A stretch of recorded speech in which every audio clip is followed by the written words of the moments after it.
Hello everyone, today we are going to learn Chapter 5, The Rise of Empires, Part 1 from your Social Science textbook. In this video, I'll be covering each and every line from the chapter so you don't miss anything important. Make sure to keep your notebook and pen ready and take notes while watching. This will help you remember the concepts better. You can pause or rewind any time to write things down. So, let's begin. There cannot be a country without people and there is no kingdom without a country. Kautilya in Arthashastra.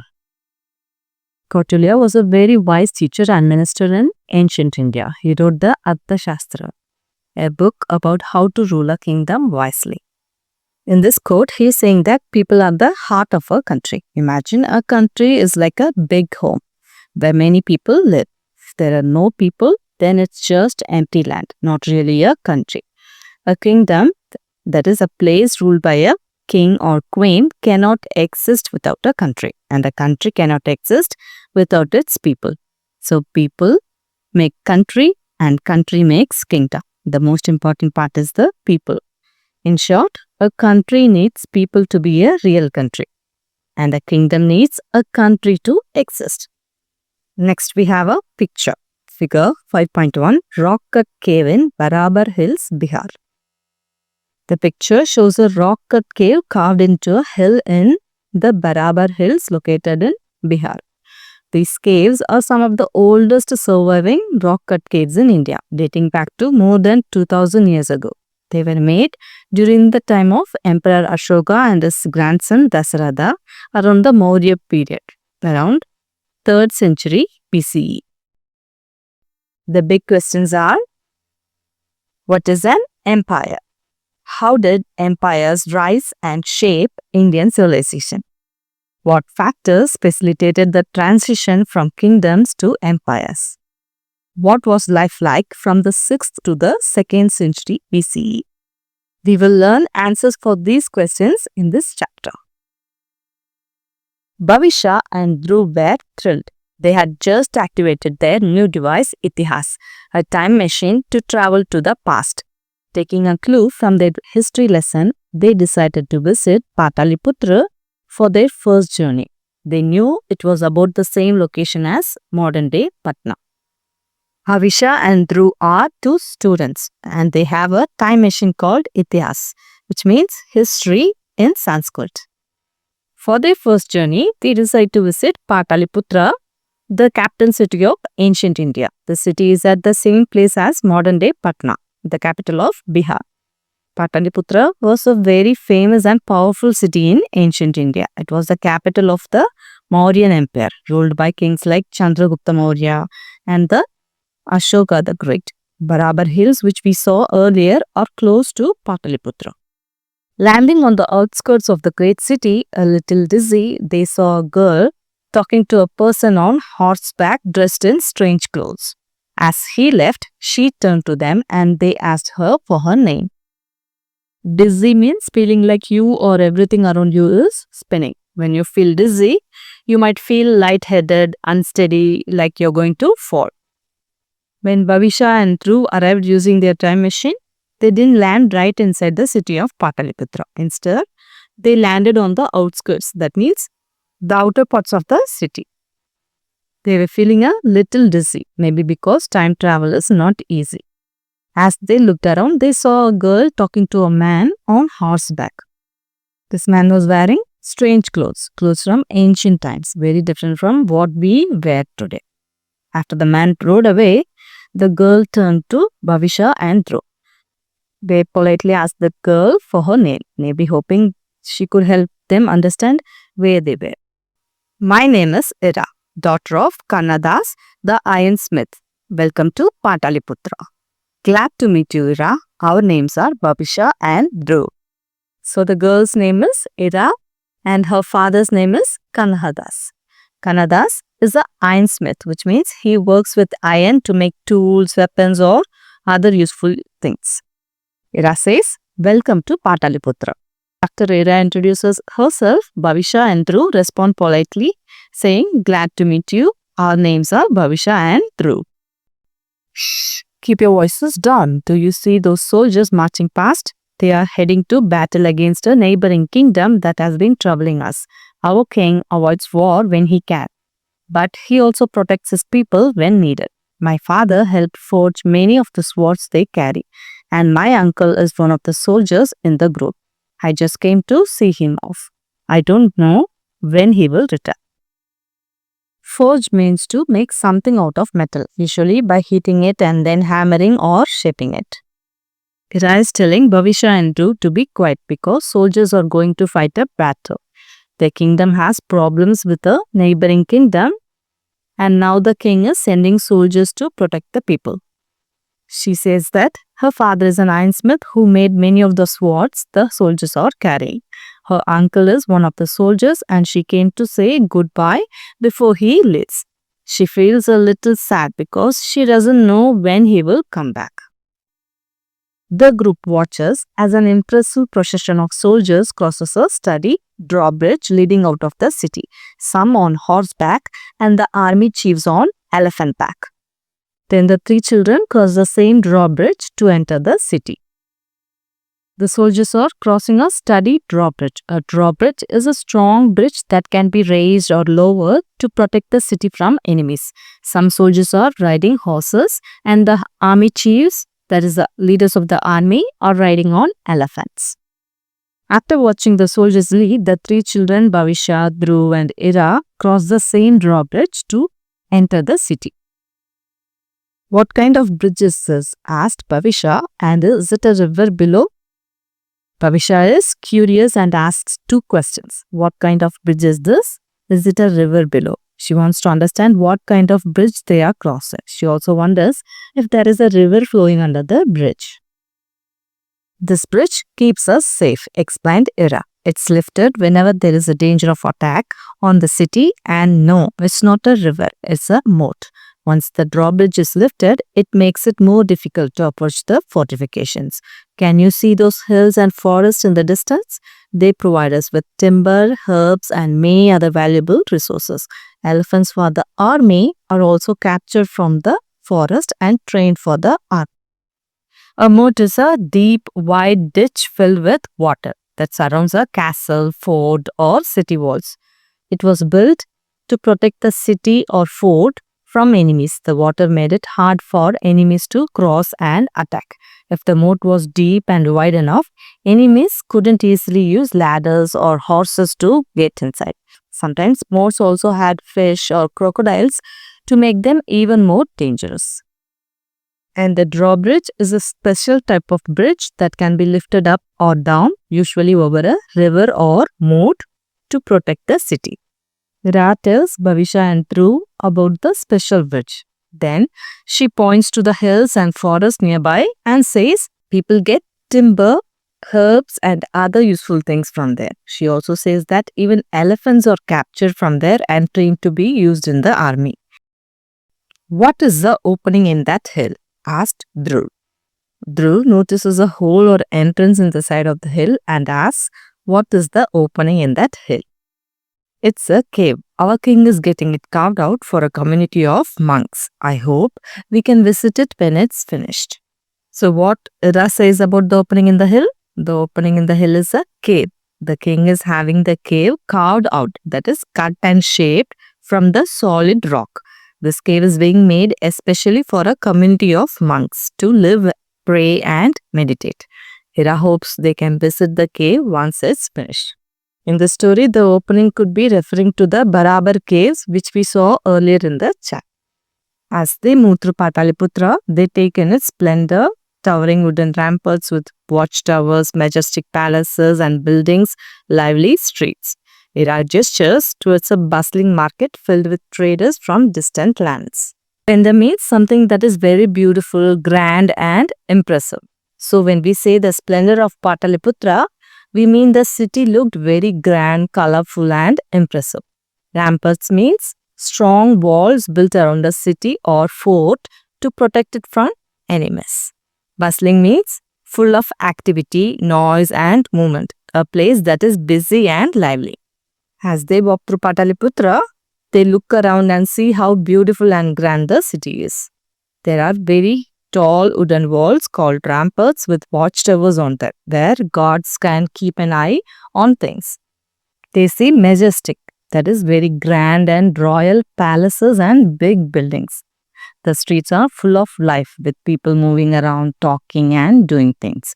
Then Ira points to a busy market. The market is bustling, full of noise, people, colors and energy. And there are traders who have come from faraway places to sell their goods. You must visit our main market before you leave. Our king welcomes travelers from all over, so you will get silk from China, spices and gems from the south, fine clothes from different regions. There is nothing you won't find in Pataliputra. Hira invites Bhavisha and Dhruv to visit the main market before they leave the city. She explains that the king welcomes travelers from all over the world.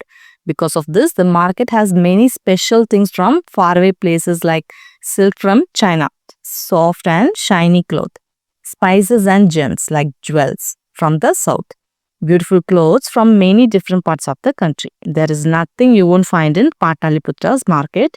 It has everything.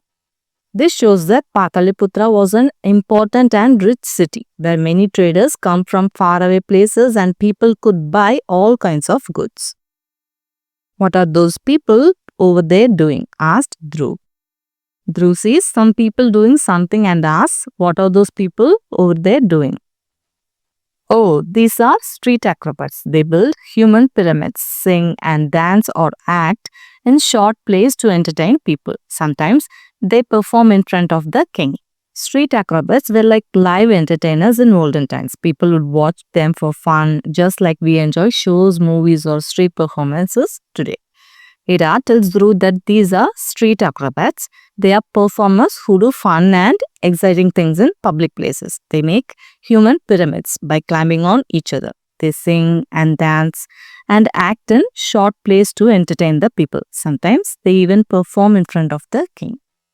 Your king sounds very powerful, remarked Bhavisha. Does he rule the region around Pataliputra? She wants to understand how much power the king has. She is asking if the king controls just the city of Pataliputra or a larger area. Much more than that, answered Ira. He rules over a vast land far, far beyond this city. His authority extends over many villages, towns and kingdoms. My uncle told me that it takes close to 2 months to horseback to reach the borders of the territory. Ira tells them that the king rules over much more than just Pataliputra. His power goes over many villages, towns and even other kingdoms. Ira also shares that her uncle told her that it takes almost 2 months to ride a horse from the city all the way to the borders of the king's land. This means the king is very powerful and controls a huge kingdom that covers a lot of places, not just the city. That sounds bigger than just a kingdom. What do you call it? After hearing how large the king's territory is, Bhavisha wonders if there is a special name for such a big area ruled by the king and asks what name is given to such a large area. It's called an empire, Ira stated with evident pride. Ira proudly says it's called an empire. When a king rules over many kingdoms, towns and villages across a large area, it is called an empire. An empire is bigger and more powerful than just a single kingdom. The king of Pataliputra rules a large empire. Bhavisha and Dhruv's visit to Pataliputra helped them see how great and powerful the city was long ago.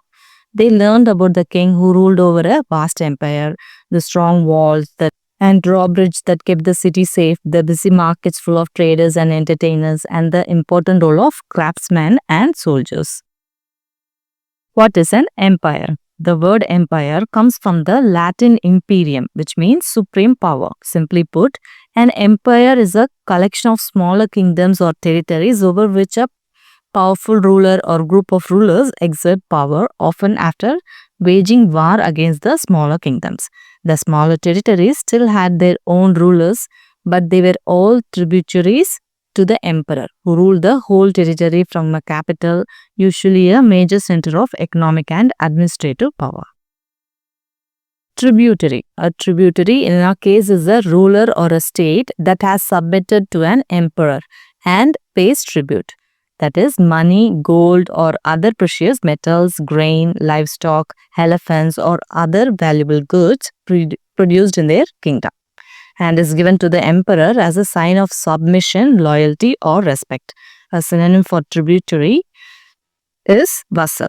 And another way to express this is to say that the tributary or vassal kingdoms accepted the emperor's overlordship. A tributary is a ruler or a kingdom that has accepted the power of a bigger ruler called the emperor. This smaller kingdom pays tribute to the emperor. Tribute can be money, gold or other precious metals, grain, that is food, livestock, animals like cows or elephants, other valuable goods made in their kingdom. Paying tribute shows that the smaller kingdom is loyal and respectful to the emperor. Other words for tributary is vassal. When a kingdom is a tributary or vassal, it means they accept the emperor's overlordship. That is, the emperor is the boss or leader.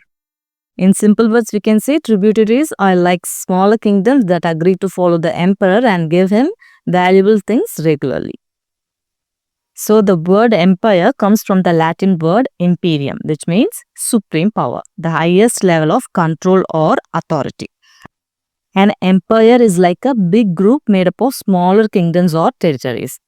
A powerful ruler or group of rulers controls these smaller kingdoms. Often, the empire was formed after winning wars against those smaller kingdoms. Even though the smaller territories had their own rulers, these rulers had to pay tribute like taxes or gifts to the emperor. The emperor ruled the entire empire from the capital city, which was usually the most important center for trade, administration, and government. In ancient Sanskrit text, words commonly used for emperor made this clear. They included Samraj, meaning the lord of all, or supreme ruler, Adi Raja, or overlord, and Rajadi Raja, or king of kings. So, in old Sanskrit texts, there were special words to show how powerful an emperor was. Some of these words are Samraj. This means lord of all or supreme ruler. It shows that the emperor is the most powerful leader over everyone. Adi Raja means overlord. It means the emperor has authority over many kings and kingdoms. Rajadi Raja means king of kings. It means the emperor is a ruler above all other kings. Indian history is full of empires. They rose, expanded, lasted for a while, declined and disappeared. In fact, the last empire that ruled the subcontinent existed less than a century ago. But now is not the time to tell that story. We started the other end of the story so we may understand how empires functioned in the distant past and how they deeply impacted India's evolution at all levels: political, economic, social and cultural. India's history has seen many empires come and go. These empires would rise, that is, grow and become powerful, expand, take over more land, last for some time, then decline, that is, lose power, and finally disappear. The last empire in India ruled less than 100 years ago, but instead of starting at the end, we are going to begin from the very beginning, from ancient times. This will help us understand how empires worked long ago and how they shaped India in many ways, including politics, how people were ruled, economic, how money and trade worked, society, how people lived together, and culture, that is, art, religion, and traditions. History is full of stories about powerful empires. By learning about these empires, we can understand India's past and how it became the country it is today. Let's learn about the features of an empire by looking at this picture. Emperor exerts central authority over the empire's tributary territories and kings. This means that the emperor is the main ruler of the entire empire. He has central authority, which means he is in charge of all the different parts of the empire. The empire is made up of many smaller territories and kingdoms ruled by their own kings. These smaller kings, called tributaries, still have to listen to the emperor and follow his rules. Maintains an army to keep the tributary states under control, expand the empire or protect it from outside aggression. So why does the emperor maintain an army? The emperor has a large army, that is soldiers and warriors, to do important jobs like keep the tributary states under control. The smaller kingdoms or tributaries sometimes try to disobey or leave the empire. The army helps the emperor make sure they follow his rules. The emperor can use the army to conquer new lands and make the empire bigger. Other kingdoms or enemies might try to attack the empire. The army defends the empire and keeps its people safe. So an army is important for the emperor to keep control and protect the empire. Second one, designs and maintains an administration with officials to manage the territories, collect taxes, maintain law and order, etc. So how does the emperor run the empire? The emperor designs and maintains an administration. This means he sets up a system to help run the empire smoothly. The empire appoints officials, people who work for him, to do important jobs such as managing their territories, making sure different parts of the empire are well organized and governed, collecting taxes, gathering money or goods from people and kingdoms to support the empire's activities, maintaining law and order, ensuring that people follow the rules and keeping peace in the empire. So running a large empire needs many people working together. Third one, makes laws, issues currencies, weights and measures, regulates trade. So emperor makes laws. The emperor or ruler decides rules for the people to follow. He issues currencies. That is, the empire creates its own coins or money. The emperor sets weights and measures, standard units, to make sure everyone uses the same system when measuring things like length, weight or volume. He also regulates trade. That is, controls and organizes how goods are bought and sold within the empire and with other kingdoms. Fourth one, controls and regulates access to resources, mines, forests and agricultural produce, manpower. The emperor controls and regulates access to important resources like mines, where valuable metals and gems are found, forests, which produce timber, wood, and herbs and other useful things, agricultural produce, food and crops grown by farmers, manpower, the people who work in the empire, including soldiers, farmers, and workers. By managing these resources carefully, the emperor makes sure that the empire stays strong and everyone has what they need.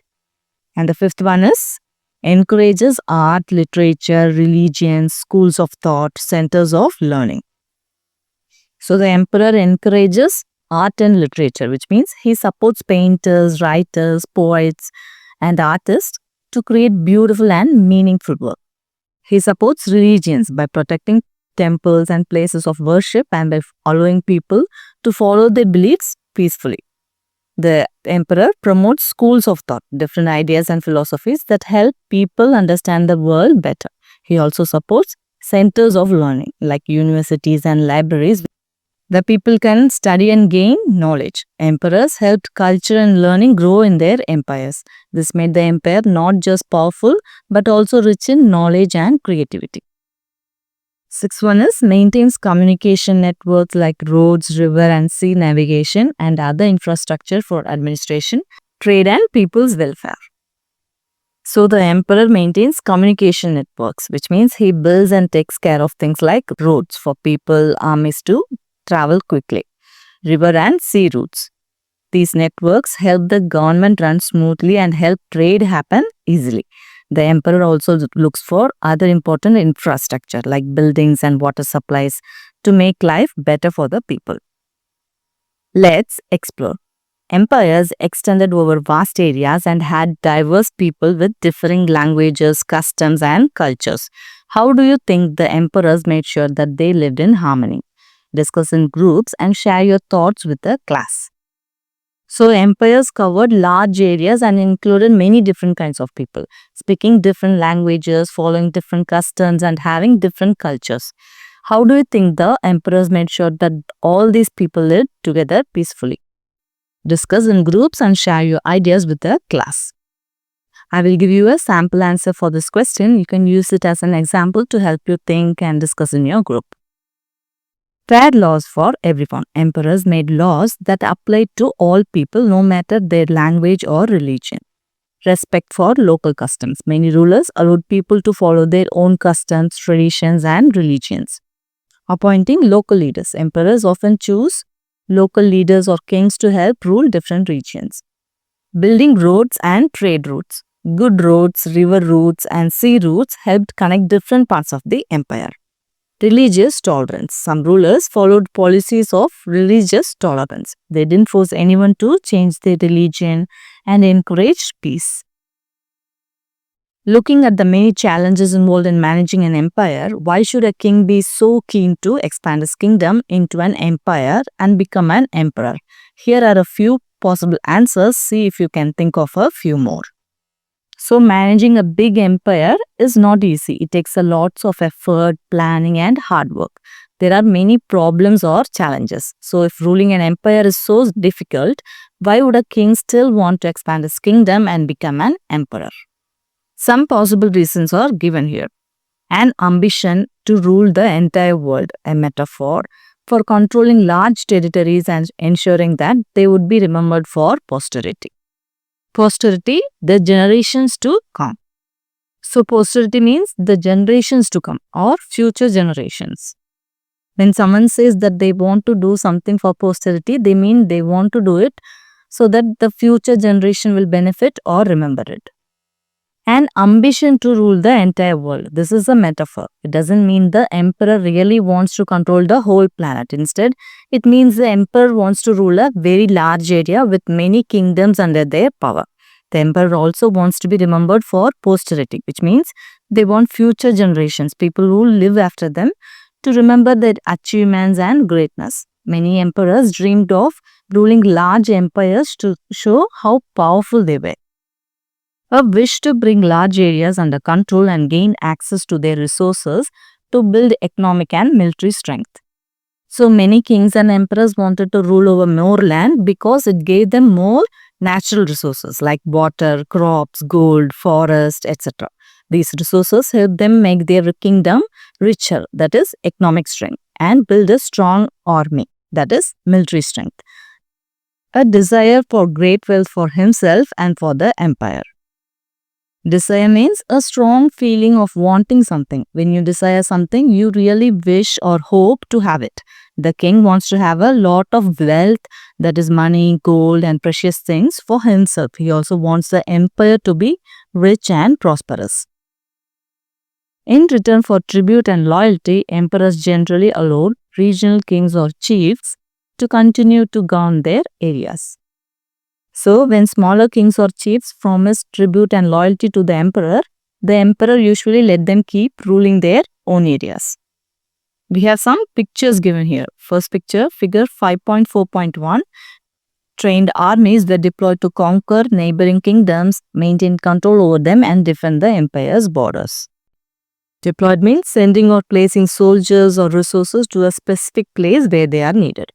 Empires had trained armies deployed to conquer neighboring kingdoms, which means to win new lands by fighting, maintain control over them, making sure people followed the emperor's rules, defend the empire's borders, that is, protecting the empire from attacks by enemies.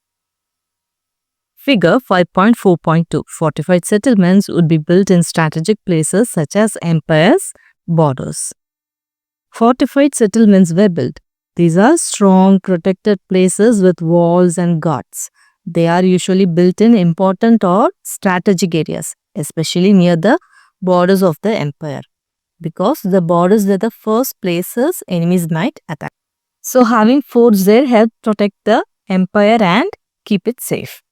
Figure 5.4.3. To expand into an empire, a kingdom might first wage war against neighboring territories so as to conquer them.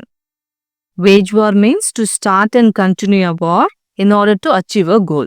To grow bigger and become an empire, a kingdom might go to war with nearby kingdoms.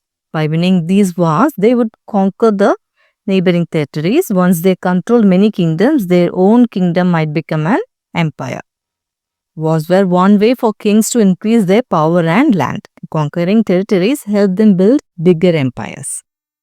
Figure 5.4.4. Rulers endeavored to control rivers and trade networks as that would give them control over precious resources apart from tax revenue from the trade.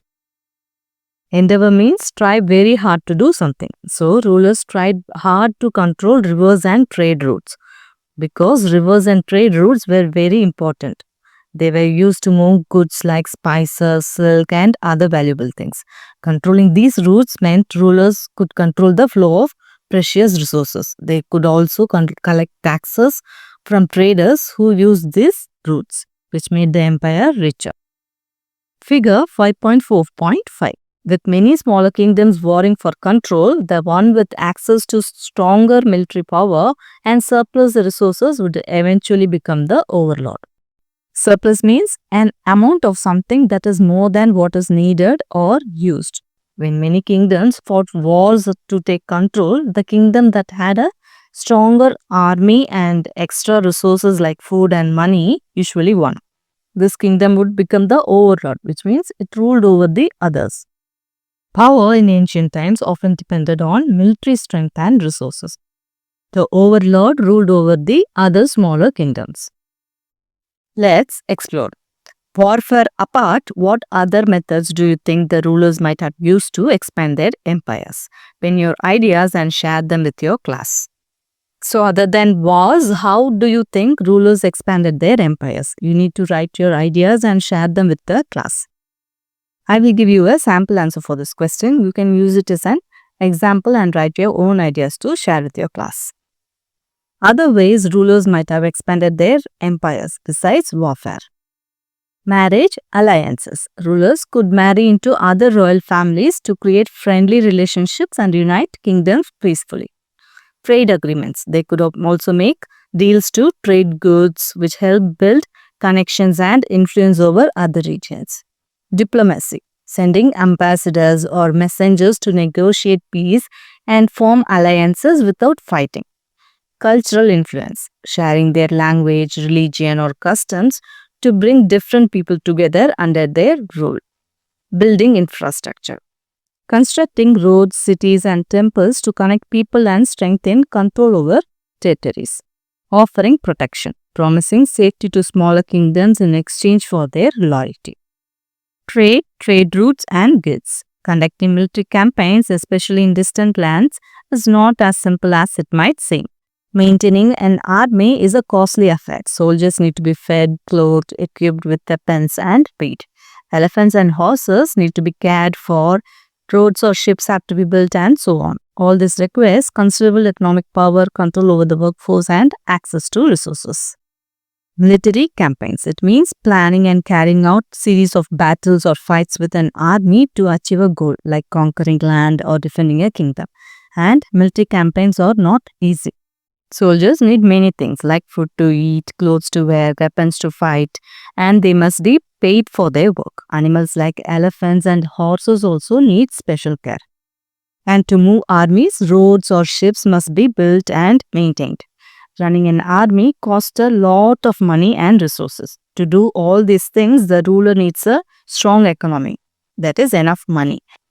Control over the workforce, that is the ability to manage people who work. And access to important materials and resources like food, weapons, and tools.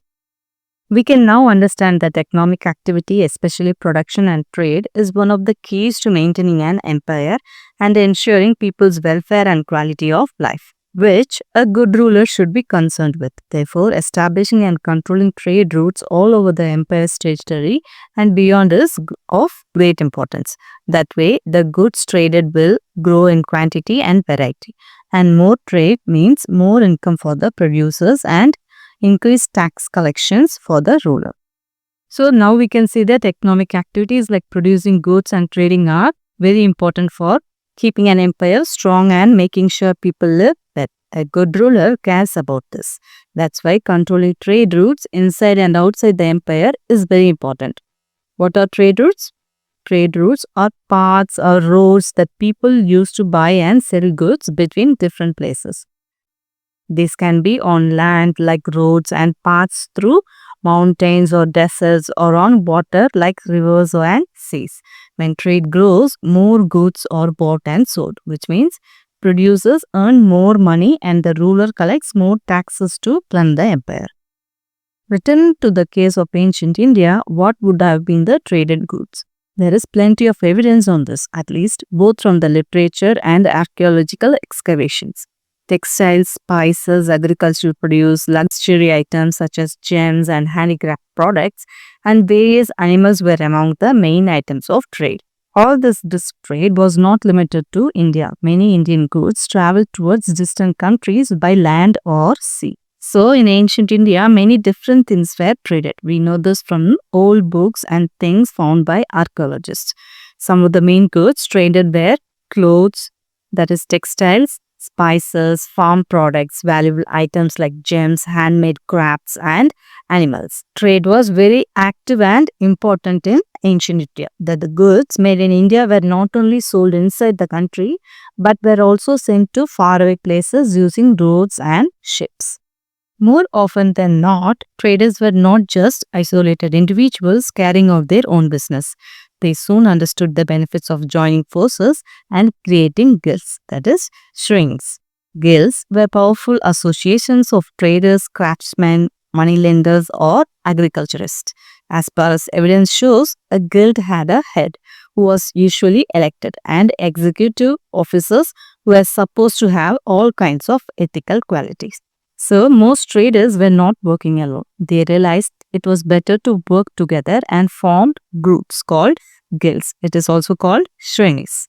These guilds included traders, craftsmen, moneylenders, and farmers. A guild had a leader who was usually chosen by the members and other officers. These leaders were expected to be honest and fair. Ethical qualities mean being honest, fair, and doing the right thing. Two things made traders' guilds a remarkable institution. First, they brought together people who ended up being collaborators rather than competitors, as they realized that sharing resources and information on markets, supply and demand, workforce, etc. was to everyone's benefit. So, trader guilds were very special for two reasons. First, they help people work together as collaborators, not competitors. Instead of competing against each other, the members of guild worked together as collaborators. They shared important things like resources, information about markets, what people wanted to buy or sell, and available workers. By working as a team, everyone in the guild could do better in their business. Sharing knowledge and resources helped all the traders succeed. Second, as an ancient text put it, cultivators, traders, herdsmen, moneylenders, and artisans have authority to lay down rules for their respective classes. In other words, guilds had the autonomy to create their own internal rules, and the king was not to interfere with it. And why should he, if trade flourished? So, according to ancient texts, groups like cultivators, that is, farmers, traders, herdsmen, people who take care of animals like cows, sheep, or goats. Moneylenders, people who lend money to others and expect it to be paid back, sometimes with extra money, that is, interest. Artisans, skilled workers who make things by hand like potters, weavers, or metal workers. So, all these people could make their own rules for their members or how to run their work. This means guilds had autonomy. Autonomy means the freedom to make your own decisions and rules without being controlled by others. For example, if a guild has autonomy, it can decide how to run its group without the king telling them what to do. So, guilds had the freedom to decide how things should be done within their group. The king usually did not interfere with these rules because it was good for the empire if trade and work were doing well. Letting guilds manage themselves helped trade flourish and made the economy stronger. Guilds spread over large parts of India and they endured for centuries. Even after they ceased to exist formally, their spirit continued to influence India's trade and business activities, sometimes even to this day. The institution of guilds provides an excellent example of the self-organizing abilities of Indian society. The ancient village unit with its various committees and councils provides another. Indeed, an enlightened ruler would let people organize themselves and refrain from interfering if the local institutions worked satisfactorily. So, guilds existed in many parts of India and lasted for hundreds of years. Even when guilds stopped officially existing, their ideas and ways of working continued to influence trade and business in India. Guilds are a great example of how people in ancient India could organize themselves without always needing the help of king. Just like guilds, villages also had their own committee and councils to manage their issues. Enlightened. Enlightened here means be wise and understanding what is best for people. So, enlightened ruler would trust people to manage their own affairs if they were doing well and not interfere too much. Ancient Indian society was very good at self-organization. Local groups and guilds helped keep the community and economy strong by working independently. Let's explore. Observe the map of the trade routes, identify geographical features that help the traders travel across the subcontinent. So a map is given here, figure 5.5, some important trade routes from about 500 BCE onward and major cities marked on them. Notice the Uttarpath and the Dakshinpath routes. This map shows important trade routes from around 500 BCE. 500 BCE means 500 years before the Common Era, which is more than 2500 years ago. There are two main routes, the Uttarpath, which means the northern route, and the Dakshinpath, which means the southern route. These routes help people trade goods across different parts of India. Some important cities are given here, and the Uttarpath is marked in purple color, and the Dakshinpath in yellow color, and the other routes are given in red color. The Uttarpath was a major trade route in ancient India, running through the central and eastern parts of the subcontinent. It passed through important cities like Hastinapur, Madura, Shravasti, Kasi, that is Varanasi, Rajgraha, and continued all the way to Tamrikte, which was a busy port on the eastern coast. The Dakshinpath, which is given in yellow color, was another major ancient trade route that connected western India to the central and northern regions. One important part of this route ran from Kaushambi, an important city in the Gangetic Plains, through Ujjaini, that is modern Ujjain, a significant city in central India, to Bharucha, that is modern day Bharuch on the western coast. This route helped traders move goods like spices, textiles and precious metals across different regions and linked the western coast with the interior of India. There are two other important routes also given. One trade route connected Shivipura, a city on the Uttarpath route, westward to Dwaraka, a port city on the western coast, and Sopara, another important port near present-day Mumbai. This route helped traders connect inland cities with the Arabian Sea, allowing sea trade with regions outside India. And the next route is from Kaushambi to Swarnagiri. Kaushambi, an important city on the Gangetic Plains, southwards to Swarnagiri, literally meaning Golden Mountain, which was known for its rich resources and trading significance in the south. This route linked northern and southern India. What modes of transport on those roads do you think were available at that time? So at that time, the possible modes of transport on those roads were bullock carts for carrying goods over long distances, horses for fast travel and messengers, elephants for carrying heavy goods and royal use, camels in dry regions like the northwest, donkeys for carrying loads on hilly paths, people walking on foot, sometimes carrying goods themselves. These were the transport options available before modern vehicles were invented. So with this, we have completed the part 1 of the chapter, The Rise of Empires. I hope you found it easy to understand. If you want to see more videos like this, don't forget to like, share and subscribe to our channel. Thanks for watching. We will see you again in our next video. Bye-bye.